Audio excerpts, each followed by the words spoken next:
try to do it without using ropes and nails, eh? So. Dano Mason is using branches, a drainage pipe, and tarps to build a shelter on the banks of a Winnipeg river. I'm trying my best to build something to stay in that's not an eyesore. Mason has rebuilt his tent several times, calling it therapeutic. But now he's ready to move on. This is a stage in my life for my reason that I'm here. But it's almost a chapter that's done for me. Manitoba Premier Wab Kinew says he has a plan to get homeless people like Mason off the street.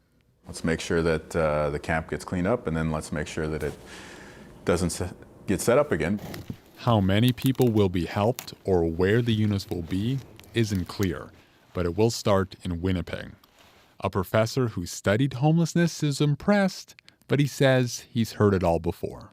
A lot of provinces speak about this, but then kind of revert back to, we have shelter beds available and we're going to move people into shelter beds. And I think that's very inappropriate.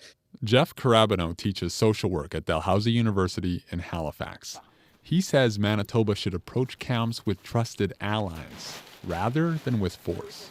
If the government kind of moves in with, municipal workers and police, and this is kind of like a coercive move, absolutely, it will completely fail and people will just move to more hidden scenarios. Kinew promised in last year's election to eventually eliminate chronic homelessness, those people who've been without shelter for 6 weeks. Key to that will be mental health and addiction supports. But the opposition Progressive Conservatives say the NDP government hasn't done enough to prevent people from ending up in tents. 2 years ago, Winnipeg reported around 1,300 people without homes. More recent estimates are closer to 4,000. I'm painting a mural right now at Manitoba.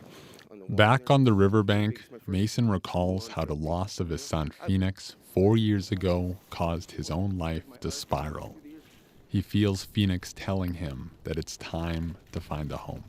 I just feel like he wouldn't want me to keep doing that because my son was go get up and get him. Like he was always, let's do something. If the Manitoba government offers him that place, Mason says he'll take it. Ian Fraze, CBC News, Winnipeg.